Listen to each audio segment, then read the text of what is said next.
So one cheap medication instead of like 5 six other more expensive, profitable ones. If you have a joint and you have 1 or 2 puffs and then you're just going to see how you feel, you might just want to leave it. Mushrooms, ayahuasca is a vine, LSD is from fungus that grows on barley. I'm not this, I'm not good at that, but it's just negative shit, man. But you'll know that there's much more to reality than you perceive normally through your senses. Like, you're coming to fucking learn something, stop poisoning yourself. You're gonna feel uncomfortable, you're gonna feel paranoid maybe, you're gonna feel anxiety, heart rate's gonna go up, you're gonna sweat, your blood sugar is gonna go down. If you can get some control on your mind, some understanding on your mind, then you've got more control on your life. Like, if you wanna experiment with cannabis, don't eat it.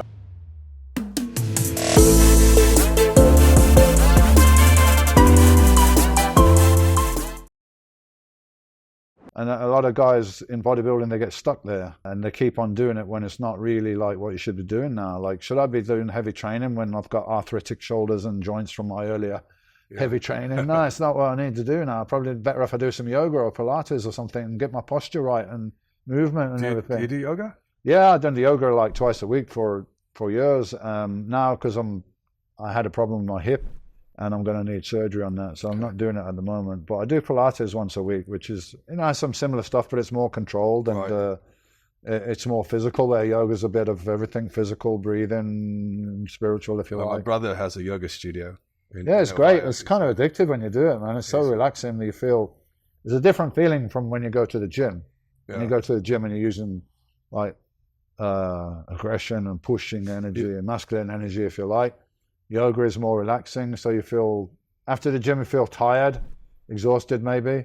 After yoga you feel tired, relaxed, like just nice and relaxed. There's different feelings, like the hot thing, yoga? You do that? I've tried hot yoga, but it's a bit too much for me. I sweat enough anyway without. I went to hot yoga and it's embarrassing because all the ladies, like, they got a few drops. And your whole mat is Mine's covered. a swimming pool, man. I've got like 3 towels and I've used all of them, so I don't really need that. But I do saunas. I'm a big believer in the health benefits. It's supposed to boost your growth sauna. hormone level a bit. Yeah, it's got a lot of benefits. Heat shock protein. It's basically stress. Like optimize your body, optimizes itself when it's under stress because it needs to be. It needs to handle the stress. So you get heat shock proteins, and apparently is the best way to detox from all the shit that's in the environment right now. That's in the air, microplastics, toxins, hot sauna, sweating it out. So I do like 4 times a week with sauna. I'm pretty religious with that. I enjoy going to sauna. Yeah, I was doing it for a while. I go to the David Lloyd up in Bushy, so it was. It's always popular, the sauna. Yeah, sauna's a good part of your routine. I mean, it's raising your heart rate, it's pumping the blood around, it's opening your capillaries, your blood vessels are working. I mean, if you're not going to the gym to train, I mean, it'll be the second best thing you could do. Second best thing you can do, because it's also reducing your risk of cancer and so on, because you're sweating out all these toxins. So I think it's a great addition to your like health routine, if you like. That's really good.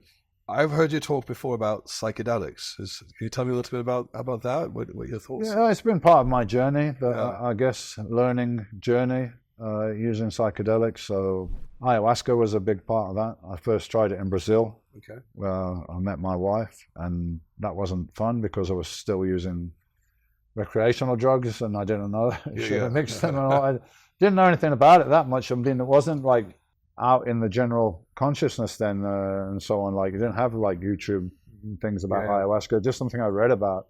But yeah, it was a powerful teaching tool. Basically, the lesson I got in my head, which I wasn't really realizing at the time, I realized later, was just a strong voice telling me to stop poisoning myself. Yeah.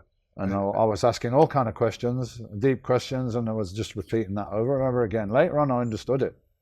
Like, you're coming to fucking learn something, stop poisoning yourself. So that's your lesson. Come back after you've worked that one out. Yeah. And it did. It's a long story, but it did come back into my life, and it was very helpful. And then as I spoke about it on London Reel, I was one of the first people to like start talking about it, and people were really fascinated, really interesting. And then there was a facility down in Costa Rica called Soltara, and they got in touch with me, and we spoke together about how would I be interested in leading camps down, and I'm like, well, I don't know anything about it. How can I lead? No, not the ayahuasca part. Right. We do that. We got the people, the shamans, just for you to headline the camp and say that you're going to be there, and other people might want to come. So we did that. We did 3 camps together, which was great because a lot of people came from like the fitness, from gyms, and because they knew me, and maybe they were curious about this experience, but they didn't feel comfortable. But the fact that I was doing it, and they related to me, it brought a lot of people there. And the most common thing is that this is the most important, pivotal day of my life. I heard that more than anything else. Is it almost like part of a spiritual journey when you go through this? Yeah, it's definitely spiritual. It's psychological. It's physical. It's all those things, and it's very hard to explain because also it's an individual experience, and it's also different every time. But you'll know that there's much more to reality than you perceive normally through your senses. Yeah. Whether what you perceive that to be and everything might be different things, but you know that you're part of everything, and fear and death and everything is just kind of laughable at that point. It's just, you just see it's all kind of a game, and so that's it. That's kind of relief. So it gave you a new insight. New perspective. Everything is just a perspective, right? Now you got new perspective on things, and you realize there's much more, and whatever that triggers and where that goes, that's going to be up to the individual. So you think we live in a simulation? Have you I don't think it. I know we are. Yeah, I know we are, but we're not. We're co-creators of the simulation. Okay. Yeah, we're part of it. You can kind of see some people. I think my experience that I could see numbers, and I could see sound making numbers, making shapes, and all coming from one source, if you like. And the biggest thing that we've been sold is fear, and organized fear, which is like religion, which tells you that somehow you're separate from whatever you want to call it, from God. Let's call that. I don't like that because God's a bit of a fucking prick in the Bible, really, just going around smiting people down, and if they don't do what he tells them to do. I mean, all psychedelics are they're all plants, if you notice. Yeah. Right? Mushrooms, ayahuasca is a vine and another plant, and LSD is from a fungus that grows on barley. Where does space cake fall into it? Because I had an experience. Space cake is just cannabis. Is it just cannabis? It's just cannabis. Cannabis, but let me see. I'm going to get this wrong. THC, there's 9 delta THC when you smoke it, right? And you get high. That's the psychoactive component. But when you eat it, first of all, you're going to be taking a bigger dose. And secondly, it goes through your liver, and it becomes 11 delta or delta 11. So it's slightly different. Seems to be more psychedelic, more trippy, and you've probably just had way too much. If you have a joint and you have 1 or 2 puffs, and then you're just going to see how you feel, right? You might just want to leave it for a fucking hour. Right. But you've just eaten a whole joint worth, right? And once it gets in your bloodstream and hits you, there's no way for you to get off that merry-go-round. And you might not like it because too much THC, and that depends on the individual's tolerance, you're going to feel uncomfortable. You're going to feel paranoid, maybe. You're going to feel anxiety. Heart rate's going to go up. You're going to sweat. Your blood sugar is going to go down. I had hallucinations. So hallucinations. Or is it hallucinations, or are you just seeing more of what you can't normally see? That's that's you're not hallucinating. No. Well, I had all the basics, like when you're smoking, because I think I've only tried it once, smoking it, and then I tried the space cake in 2022 when I was in Amsterdam, just half a slice. Classic mistake. And we went to a club, and I remember getting the giggles and laughs, just like you do when you smoke it. But then it got to be a point where I had this time dilation where we're on the tram, and I thought we had circled Amsterdam 4 times, and we only stopped once. And then crossing the road was like crossing a massive river, and I was on a mission quest. And then you get to there's missions across the road in Amsterdam. You got bikes coming one way who want to kill you. You got tram coming the another way, and a car and everything. So it was a mission. And then it's just THC, but it's gone through your liver, so it's more powerful now, and you've just had too much of it. Like, if you want to experiment with cannabis, don't eat it. I know people, I don't want to smoke, I don't want to vape. But it's just like you're able to take a microdose, let's say, by doing that, and then you just assess, right? Because when you smoke it, immediately it's through the bloodstream, through the lungs, in the brain, boom. You're going to feel it, and just chill with that. And you probably don't need any more if you're a beginner. What you're doing there, you're taking a full-on expert dose, and you've never done it before. And then you're putting yourself in an environment, a nightclub with loads of people, and who knows what the hell energy they're carrying around. Yeah. And what do you expect, man? Yeah, I know. It was my first time. But everybody does that on the first time because they feel like eating it is somehow going to be better than smoking it. Actually, like a nice proper cake. Yeah, exactly. Then you eat too much. Right? It happens to many people. Happens to everyone. So you understand. It's a funny story. But it's not. It's slightly psychedelic, slightly. Changing your vibration, let's say cannabis, is something you could use on a daily basis if you wanted to. But ayahuasca or DMT or like a mega dose of psilocybin, something like that, that's something else. That's a deep trip that's going to take you deep and going to show you a lot of stuff and probably prompt a lot of questions inside yourself. Yeah. I know sometimes for some, they recommend for depression, some of the psychedelics, and now I think the ketamine clinics in the US mostly for getting people out. It's good now that they're actually doing proper research and studies on psychedelics, because I think I saw one from London where it got like normal brain activity, about 30% of the brain is lit up, and on LSD it was like 100%. So more of your brain is actually active and working. So on LSD, makes sense. Maybe it's connecting new pathways and so on. But same thing with cannabis. So there's not a lot of research done because there's no money in it. You can't patent a plant. Yeah. See? And then there's all there's all those other competing pharmaceuticals which makes a lot of money. Well, that could be maybe replaced by something as simple as that. So hopefully we see more research from independents. Like, the word of mouth stuff's out there, but people still like it if there's that's a peer-reviewed clinical trial. I mean, there's a lady here that I wanted to speak to, but I don't know, she wasn't that keen to be on a podcast. She worked at University of Madrid, Cristina Sanchez, and she's proven that THC kills cancer cells in the lab, and then you've got empirical evidence from a lot of people that have already done that themselves. So that needs more research and more but how much for how long is best for various things we don't know. A lot of people just kind of like making up cannabis oil and just taking as much as they can. A lot of people had good results with it, but we need to know more about it and how it works and specifically what strain and for what disease and so on. But there's massive potential there for sure. There's also like part of this matrix where they keep you from I hate to say the big pharmaceutical companies.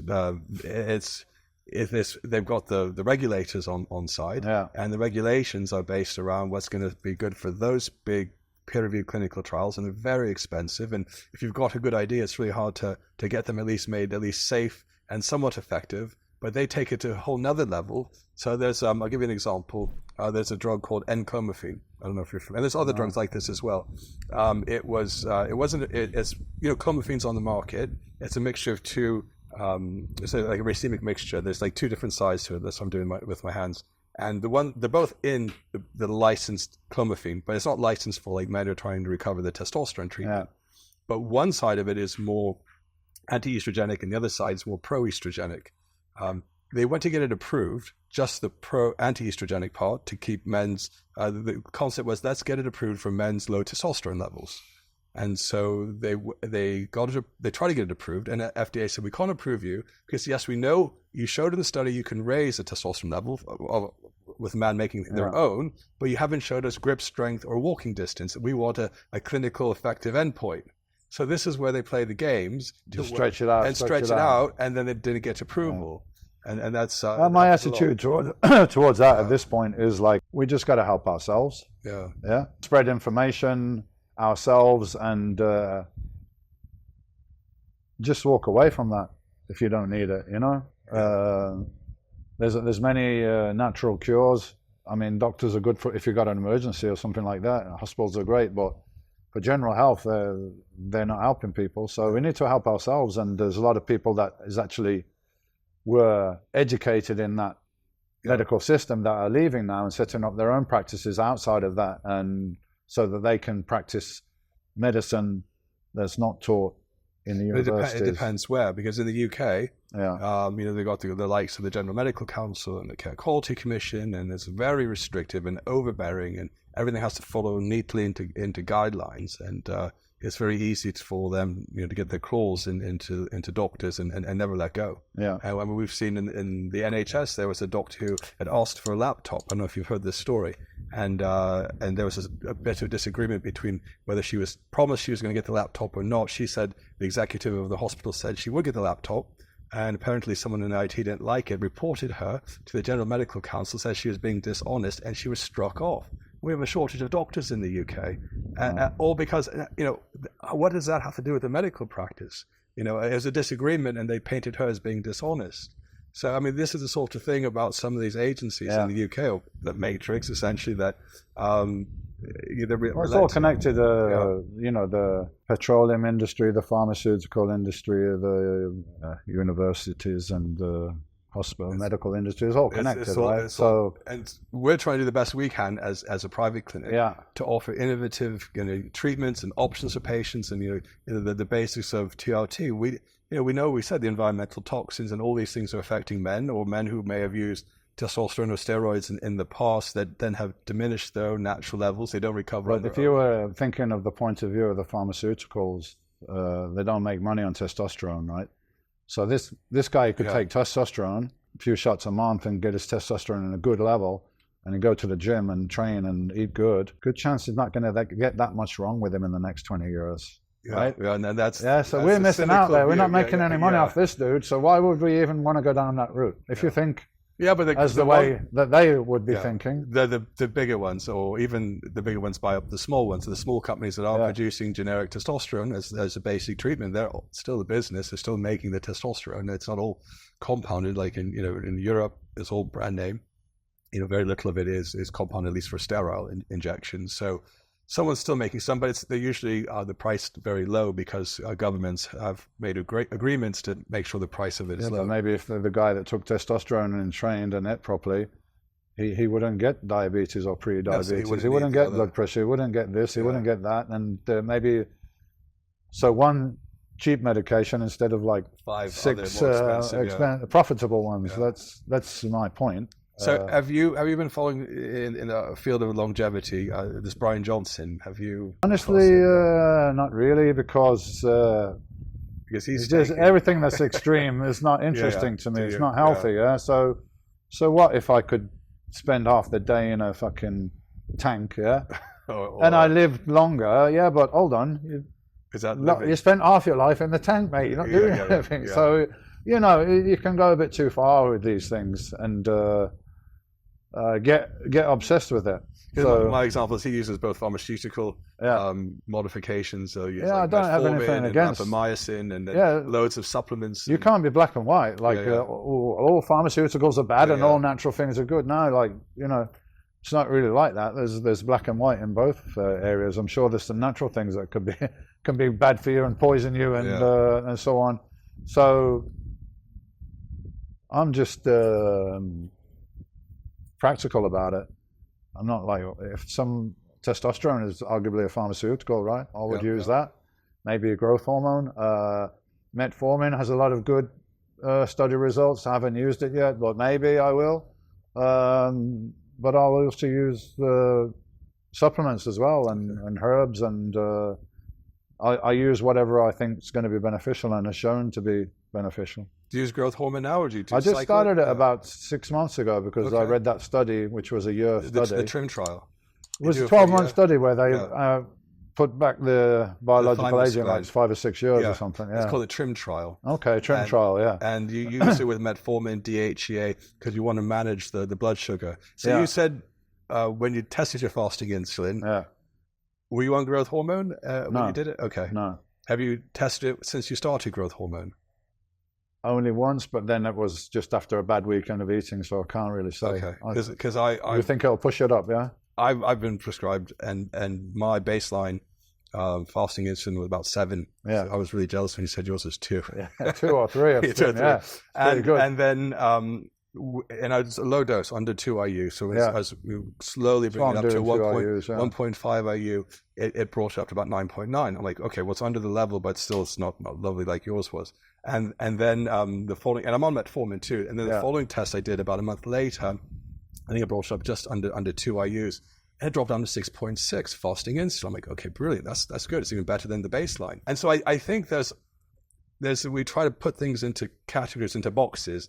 And one of the things you would look at, a normal person, a person that's like not an ex-bodybuilder or, you know, focusing on their health, and you look at the average person and you say, okay, well, what's this fasting insulin level? But what about what's the optimal level for someone on growth hormone? Because we know you're burning fat, you're getting lipolysis, right? You know, there are other health benefits. You're improving the thymus gland, improving the immune system. So are you really moving towards insulin resistance because you're taking growth hormone, or is it something else? And I think that's not been... Well, what would happen if you stop taking it for a couple of weeks and then check it and find out? Yeah. So you can, process of elimination. But is that truly, and that's what I'm saying, is the tool that you're measuring truly I took it that yeah. maybe the other, because it was in the study, the growth hormone is body weight dependent, isn't it? I worked it out to be about 3 IUs for 100 kilos. So I'm taking under that. But I didn't take I take zinc anyway. There was zinc there and DHEA. Right. I've never tried that. I don't know if you recommend it. I've never tried it. But, zinc can act as an aromatase inhibitor. Yeah, okay. Mildly. And DHEA? And DHEA also helps regulate blood sugar. Okay. Which is why you put in the study along with the metformin. I wondered if they were even significant. Like, are they doing anything, or is it? If they did that study with just growth hormone, I think they would still get a similar result. I think I kind of think they would. That was the juice. I think so. I think the other stuff was just fairy dust. You know what I mean? Yeah, but I might try metformin in the future. Yeah. But what do you think about berberine, which is... Yeah, berberine's an interesting one. I was a little bit concerned it may have some anti-androgenic effects, but then some studies showed is berberine a mild MAOB inhibitor. Yeah. So, you know, the MAOB theory of aging, as you get older, you get more of this enzyme that it basically takes away your dopamine that sits near the brain. And that gets higher and higher as you get older. So you get grumpier and grumpier. Yeah, because, well, it depends. If dopamine gets too high, you lose your temper and you're very impatient. But if you don't have enough dopamine, you're not moving as quickly, things don't feel as good. Yeah.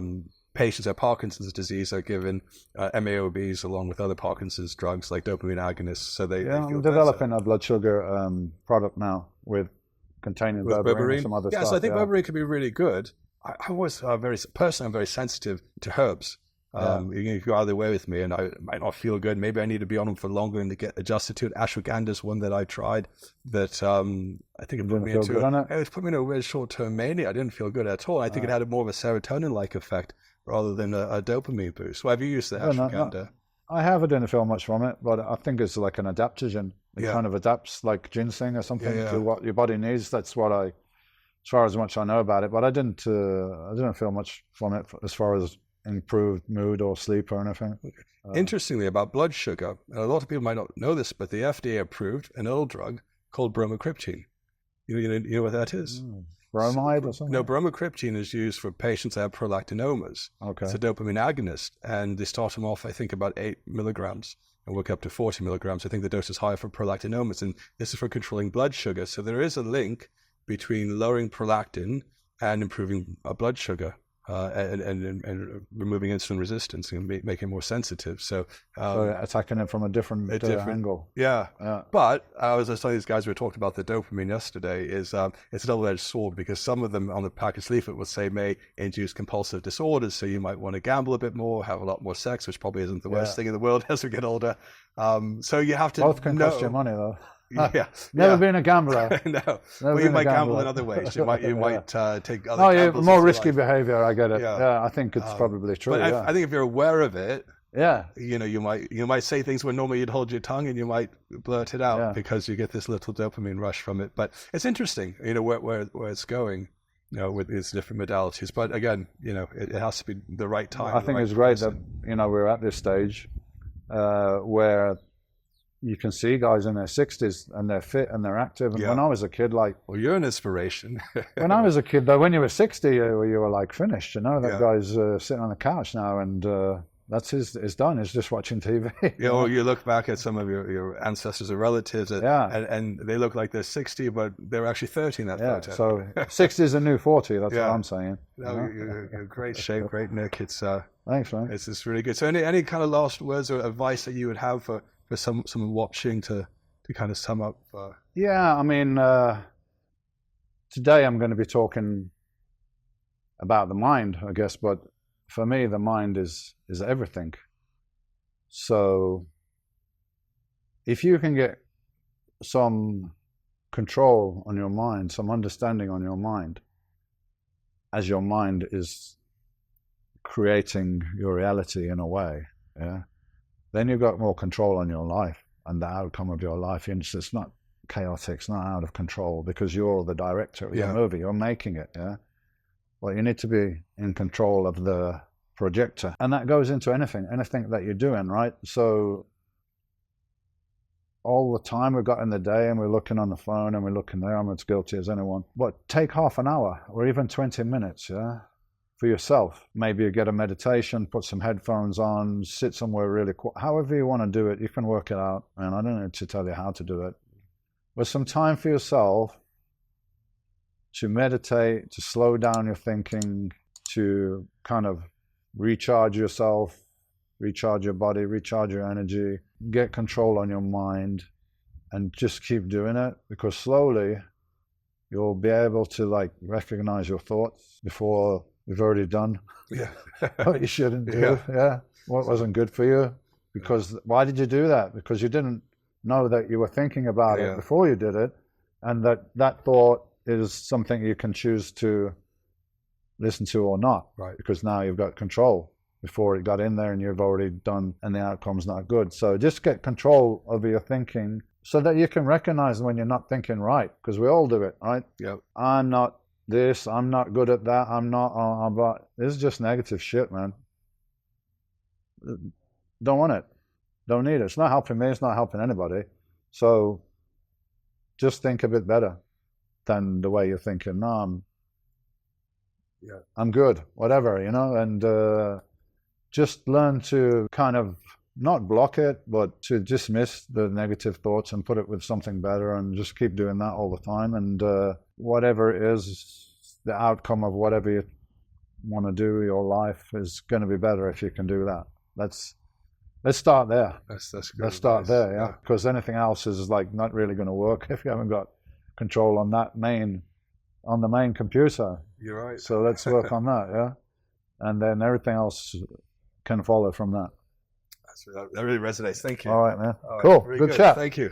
So what a great discussion we've just had with Dorian Yates, discussing the world of psychedelics and how focusing your mind can bring you potentially happiness and health and real freedom and balance. If you like content like this, do leave comments below, and don't forget to subscribe and like, and we'll see you next time. Stay healthy and stay balanced.